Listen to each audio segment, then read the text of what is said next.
Para hacer un poquito de memoria, nosotros mantuvimos una reunión en el ámbito del Ministerio de Salud Pública con el señor ministro y integrantes del movimiento sindical, en la cual surge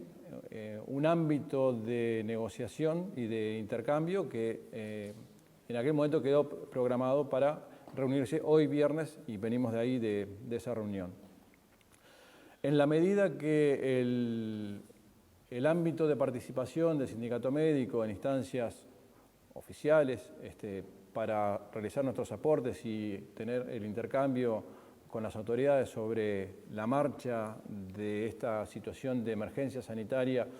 se dilataba en los días y entendimos que estamos ante una situación en que las medidas deben tomarse con urgencia. Es que hemos hecho el planteo de una serie de medidas que hicimos públicas el día martes, no con el ánimo de marcar el rumbo ni atribuirnos responsabilidades de gobierno que no tenemos, sí con el ánimo de colaborar en la línea de lo que es la estrategia país, de contribuir a frenar esta difusión masiva del virus SARS-CoV-2 en nuestra sociedad, de tal manera que evitemos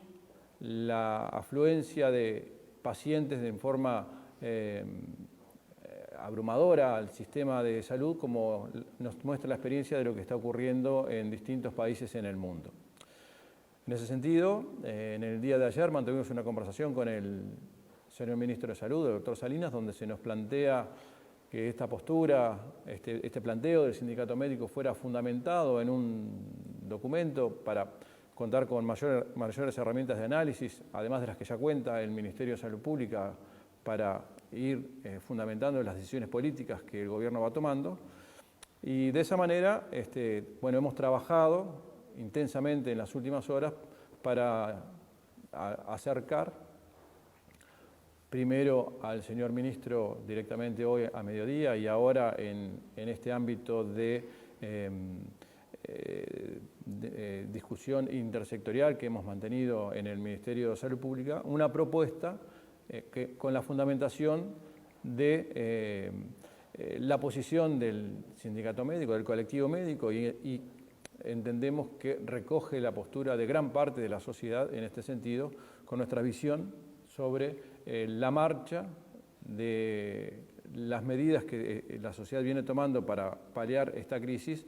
y sobre todo para prevenir aquello que no queremos que ocurra, que es el colapso del sistema de salud y la muerte de ciudadanas y ciudadanos que podríamos evitar. El documento elaborado por el sindicato médico consta fundamentalmente de 3 capítulos en los cuales hacemos un planteo de una cuarentena obligatoria mucho más enérgica de lo que en este momento nuestro país tiene, en el cual, si bien hay una buena respuesta de la sociedad, con la disminución evidente de la actividad en todos los ámbitos, entendemos que debe ser más enérgica aún y que sin llegar a un extremo de colapso de la economía o de tensión absoluta de actividades, porque hay actividades que deben mantenerse en la sociedad, planteamos que entendemos necesario, a la brevedad, decretar una cuarentena general que permita, por un periodo que pensamos que podría extenderse hasta el 12 de abril,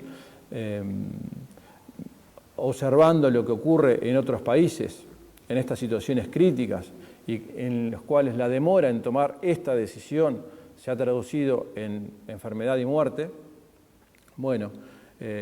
planteamos que esta medida radical, acompañando a la suspensión de clases y los eventos públicos y manteniendo los eventos esenciales, sea tomada para frenar esta expansión del virus y la propagación de enfermedad potencialmente grave en la comunidad. La implementación de esta etapa de cuarentena, esta fase 1, como la denominamos, decretando la cuarentena obligatoria y por un periodo de aproximadamente 20 días, que permitiría al sistema de salud organizarse y absorber el flujo de pacientes que comience a llegar en un importante número en estos días. Se acompaña de una serie de medidas que necesariamente tienen que tomarse en el sistema sanitario y que algunas de ellas ya están encaminadas. De hecho, venimos de una reunión en la cual se han concretado algunas de estas medidas. Lo primero que queremos plantear y que nos parece prioritario es la imperiosa necesidad de disponer de kits para prodigar el test diagnóstico con una amplia disponibilidad, particularmente para determinar el personal sanitario que se encuentra en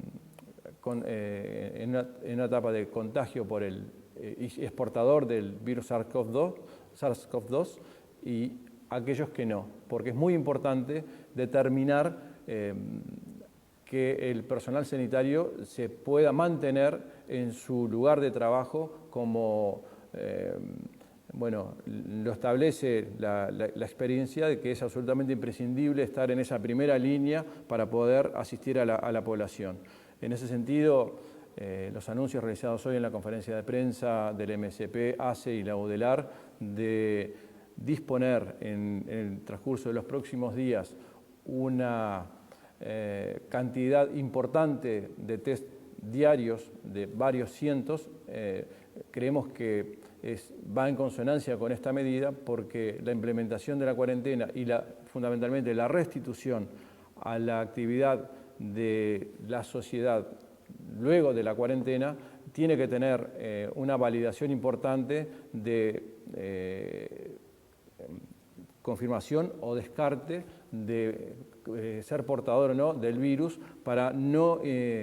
agregar riesgos a la sociedad cuando se comience nuevamente la actividad normal, como esperamos que pueda transcurrir en el transcurso de los días. Esta etapa además tiene que fortalecerse con pautas claras de acción directa a nivel del sistema de salud que tienen que emanar de la JUNASA con una fuerte directiva de JUNASA, de tal manera que la variabilidad de la respuesta que estamos teniendo entre los prestadores en todo el país y a nivel público y privado disminuya y que tengamos directivas claras y precisas sobre cómo actuar. Hoy precisamente se trabajó sobre un protocolo de bioseguridad para todo el personal de la salud que fue validado por quienes estábamos presentes en la reunión, todos los trabajadores de la salud, los prestadores integrales, emergencias móviles y autoridades, lo cual entendemos que es una muy buena señal para afrontar la crisis. La reestructura de la modalidad asistencial, jerarquizando la medicina domiciliaria, la medicina ambulatoria, como ha sido una fuerte línea de trabajo recomendada desde el Ministerio y que apoyamos, nos permitirá ver lo que está ocurriendo en este momento, y es que los sanatorios y hospitales han disminuido en forma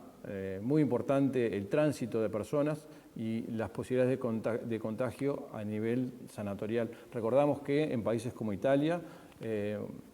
ha sido muy importante el porcentaje de contagios que han ocurrido a nivel hospitalario y a nivel sanatorial, y queremos evitar esa situación aquí en nuestro país. El rediseño de las áreas asistenciales, las medidas de bioseguridad y todo lo que tiene que ver con el personal sanitario que necesariamente tiene que disponer de materiales para protegerse cuando un paciente es portador de sintomatología respiratoria alta, definiendo como tal a un caso sospechoso de COVID-19, es clave para poder mantener la estructura sanitaria funcionando y hacer frente a la crisis. Y finalmente, una tercera etapa que consideramos muy importante, que es el desarme progresivo, programado y estructurado de la cuarentena. Al finalizar esta segunda etapa, en la cual esperamos frenar, o pensamos que se frenaría la propagación del virus y se absorberían los pacientes que lleguen al sistema de salud. Hay que, de acuerdo a las posibilidades amplias de realizar el test, tanto para casos sospechosos como para personal de salud, hay que diseñar estrategias en las cuales el testeo por sectores de población, pacientes, contactos y grupos de personas permita el reintegro progresivo, pautado, organizado a la actividad de la sociedad. De tal manera que lo que estamos proponiendo, además de implementar la medida de la cuarentena, como lo decíamos inicialmente, es un plan que permita no solamente ponerla en marcha, sino volver. El país no puede verse paralizado, el país no puede detenerse, el impacto socioeconómico por una medida de este tipo es altísimo, entendemos las dificultades que esto implica de tomar una medida de esta naturaleza para el gobierno, pero bueno, creemos que de una manera planificada, acotada y evaluando permanentemente y día a día el desarrollo de los acontecimientos, se puede entrar en cuarentena obligatoria, transcurrir la cuarentena y volver de la cuarentena de una manera planificada, dando cierta certeza en cuanto a los tiempos que permitan que el país no se detenga y que se restituya la actividad en forma progresiva. La población tiene que comer, hay servicios esenciales, hay servicios sanitarios, hay cosas elementales que necesariamente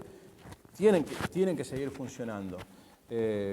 Si bien planteamos profundizar las medidas en ese sentido, la restricción al transporte público tiene que ser mucho más enérgico de lo que tenemos hoy, pero necesariamente esos aspectos básicos y esenciales de la vida de todos y cada uno de nosotros se deben mantener. Por eso es importante que nuestro planteo no va hacia el detener los motores de la economía, hacia contraer al mínimo esos motores, de tal manera que la sociedad siga funcionando, pero potenciando muchísimo más lo que hoy es la movilidad y el aislamiento social, que si bien se está cumpliendo, vemos claramente que hay lugares, sectores, hay áreas donde no se está cumpliendo y necesitamos ese impacto para realmente detener la pandemia.